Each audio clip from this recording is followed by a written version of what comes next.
Je suis Aurélien Valenti et donc j'ai été employé au jardin botanique du Tourmalet où nous nous trouvons ici actuellement. Ce jardin a été créé par monsieur Serge Ledebatte, donc originaire de Sceaux, c'est un petit village près de Lourdes. Il a été créé en 96 si je ne me trompe pas, donc il a à peu près cette année 18 ans. Voilà, donc c'est vraiment le travail d'un passionné, de botanique. Vraiment c'était un gros travail de mise en place pour recréer un jardin respectueux en fait de tous les milieux et biotopes de la montagne. Donc il y a donc ici une classification logique en fait, plus que ornementale sur chaque massif. Au moment de la création du jardin, il y avait 2500 espèces. J'estime que l'an dernier, suite aux événements climatiques et aux problèmes d'entretien, on peut estimer à 20%, 30% les pertes botaniques. Donc à l'heure actuelle, là, le jardin a toujours au moins 2000 espèces botaniques. Donc sur ce site de 2,5 hectares, vous trouverez la quasi-totalité des milieux de montagne. On peut les différencier par plusieurs catégories. D'une, on va dire tout ce qui est sol calcaire, et ensuite les milieux plus acides.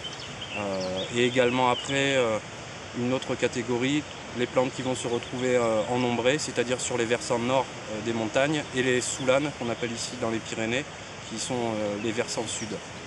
Donc l'avantage du jardin, on va dire, était qu'il pouvait présenter tous ces types de milieux sur un site relativement réduit par sa surface, et de pouvoir accueillir le plus grand nombre d'espèces sur vraiment une petite superficie. Donc là encore, on peut féliciter le travail du créateur de ce jardin, Serge Ledebatte, pour avoir su jongler et on va dire sublimer la flore des Pyrénées. La condition sine qua non pour avoir eu le jardin dans l'état, c'était qu'il y avait déjà cette forêt existante qui était une ancienne jauge de l'ONF.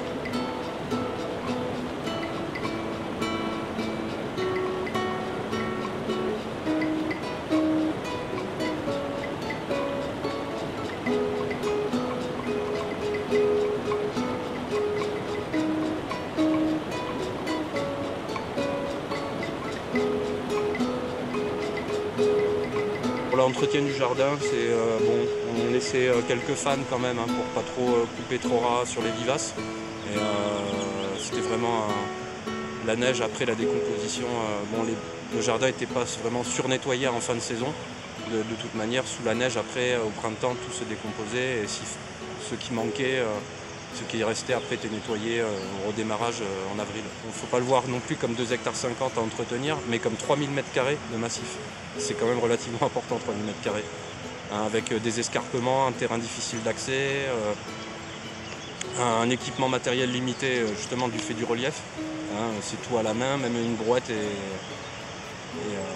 inutilisable sur certaines parties du jardin. Donc c'est vraiment des petits outils légers et un seau.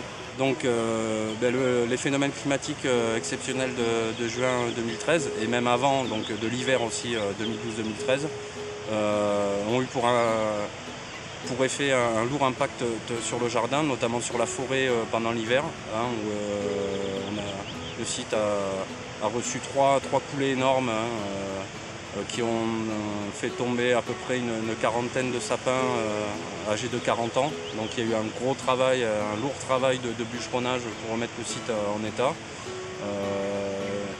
Suite à cela, quelques jours après la fin du bûcheronnage, donc il y a eu les inondations de juin, un phénomène exceptionnel, une conjugaison de fontes exceptionnelles avec un orage exceptionnel qui ont fait une crue exceptionnelle. Donc le site a perdu une petite partie du jardin. On va dire que le jardin s'en est plutôt bien sorti par rapport à certains secteurs. Mais bon, c'est surtout l'accessibilité du jardin qui s'est retrouvée réduite à une accessibilité partielle, on va dire, pendant juillet-août, et on va dire totale pour les premières semaines après les inondations. Le col du Tourmalet était encore fermé, trop de neige en altitude, et et la route de barrage n'était pas encore refaite.